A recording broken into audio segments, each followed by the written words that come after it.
পদ্মা নদীর মাঝি মানিক বন্দ্যোপাধ্যায়।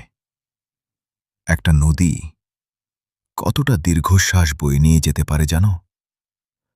পদ্মার কোল ঘেঁষে কুবেরের জীবন, ভাঙা ঘর, অভাবের থালা, তবু বুকের ভেতর এক চুপচাপ স্বপ্ন, একদিন সব ঠিক হবে।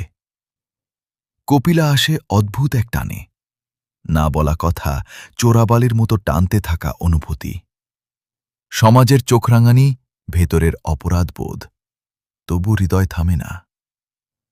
ক্ষুধা যখন পেটের ভেতর আগুন জ্বালায়, তখন নীতির কথা কতটা টেকে। ময়নাদ্বীপ তখন মনে হয় মুক্তির দরজা, যেখানে নেই অভাব, নেই লজ্জা, নেই অপমান। কিন্তু পদ্মা কাউকে পুরো সুখ দেয় না। ঢেউয়ের ফাঁকে ফাঁকে কেড়ে নেয় শান্তি, কেড়ে নেয় নিশ্চিন্ত রাতের ঘুম।